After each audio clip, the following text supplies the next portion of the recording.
நாடளாவிய ரீதியில் டெங்கு நுளம்பு பரவக்கூடிய 1,14,805 இடங்கள் கண்டறியப்பட்டுள்ளதாக சுகாதார அமைச்சு குறிப்பிட்டுள்ளது.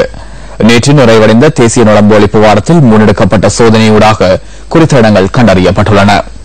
நுளம்பு ஒழிப்பு வாரத்தில் நாடளாவிய ரீதியில் 5,43,353 இடங்கள் சோதனைக்குட்படுத்தப்பட்டதாக சுகாதார அமைச்சின் டெங்கு ஒழிப்பு பிரிவின் பணிப்பாளர் விசேட வைத்திய நிபுணர் டாக்டர் ஹசித திரேஷேரா தெரிவித்துள்ளார். அவற்றில் 121 இடங்கள் நுளம்பு பரவக்கூடிய வகையில் காணப்படுவதாகவும் அவர் குறிப்பிட்டுள்ளார்.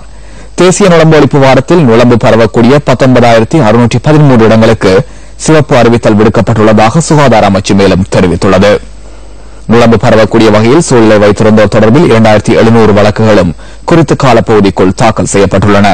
இதேவேளை டெங்கு நுளம்பு பரவக்கூடிய வகையில் சூழலை வைத்திருந்த 30 பேருக்கு அத்தனகல்ல பதில் நீதமானால் தலா 5,000 ரூபாய் வீதம் 1,50,000 ரூபாய் அபராதம் விதிக்கப்பட்டுள்ளமை குறிப்பிடத்தக்கது. வருடத்தின் இதுவரையான காலப்பகுதிக்குள் 20,000 பேர் டெங்கு காய்ச்சலால் பீடிக்கப்பட்டுள்ளதாகவும் சுகாதார அமைச்சு மேலும் சுட்டிக்காட்டியுள்ளது.